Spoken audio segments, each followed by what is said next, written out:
I think when people think about nutrition, they think it's like a diet that they're going to go on, whereas they're end up being restrictive, they're eliminating certain things, and a lot of the popular diets we think about are like paleo or primal or Atkins diet, and these are structured diets that are saying, hey, don't eat this, X, Y, or Z, and sometimes these become experiences that are white-knuckled, and they kind of don't really fit into what's going on in reality.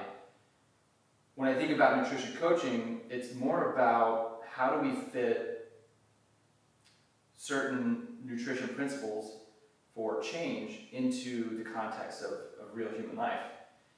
And one of the things that you have to realize is that really, really successful diets all have similar things in common.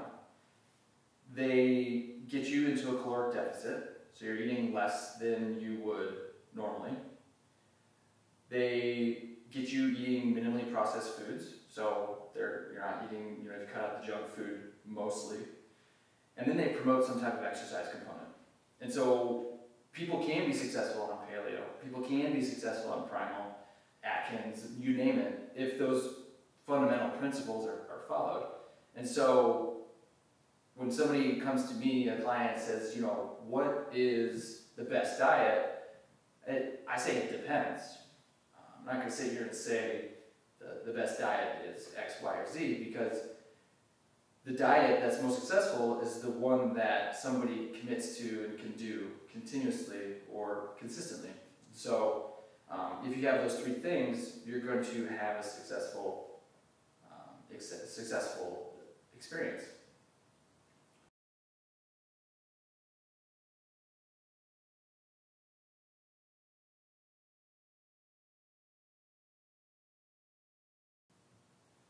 So then, one of the tasks of a nutrition coach certainly is how do we eliminate some of the white noise that is in the internet. I think a nutrition coach's job has become much less about, hey, these are the type of vegetables that you need to eat. I don't really have a hard time convincing any of my clients that they need to eat vegetables. I think they've been hearing about that from their mother, for years. You grow up knowing you need to eat your vegetables. And so it's really, there is that white noise out there, and it becomes, what should I focus on? And that's really also a major part of a nutrition coach's job, is how do we eliminate the white noise and get you focusing on the most important thing that's relative to you and relevant, and how do we get you to commit to action? And so my job and other nutrition coaches' jobs are to get you to commit to action. And we do that through empowering you in your life on how to take action based on certain things like, your schedule, right? When it comes to meal prep, I think people, for example, panic and they think they have to have every meal of the week planned out. And the reality is that a nutrition coach might help you figure out, hey, what is it about your schedule that keeps you from eating these more well-balanced meals? And you might only have to meal prep for lunch. You might only have to meal prep for dinner. So part of our job as a coach is to communicate and collaborate and really be that guide rather than somebody who is being that expert. I don't need to tell you about some of the more physiological or biochemical processes that happen. And I think those are important to know, but we gotta communicate with your coach to help you reach your goals based on committing to action.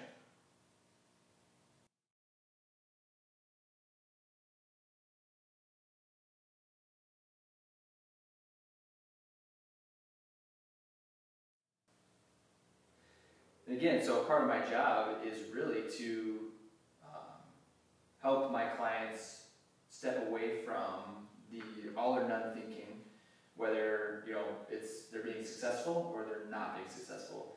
And really it comes down to day-to-day action, and that can be on a wide range a spectrum. It doesn't have to be, did I follow the meal plan exactly? Well, it could be, did I have 3 servings of vegetables, and yesterday I only had 2, but you're still getting the proper amount of vegetables. I mean, could you eat more? Yeah, but I'm not going to tell a client to eat much less when we should be adding more valuable things into somebody's diet instead of eliminating. And that's where our 12-month program really comes into play. It's like we have an expected amount of time where we can sit down and actually practice and develop skills that are going to improve our behaviors around nutrition. Sort of change your mindset around this idea that it happens in such a 2-month, 3-month, 4-month period, when in reality we're looking for long-term sustainable change, and that happens over a long-term period of purposeful practice, like habit change, and hiring a coach can really help with that. So the important thing ends up being that you have a coach, somebody that you rely on to communicate about these roadblocks to help you get past certain things in the context of your life, and that's important. And I've had clients that sort of, I believe, feel that they are failing if they're not accomplishing 100% of the things that they need to. So they're at the 100 or 0 mindset, and what ends up happening is they feel ashamed to reach out to me. And as a coach, that hurts, because I feel like, hey, I'm here and I want to help, and I can, and I have the experience to help people do that. And so, when you get on a 12-month program like this, don't be afraid to bug me, because that's what I'm here for, and that's what it means to be a nutrition coach.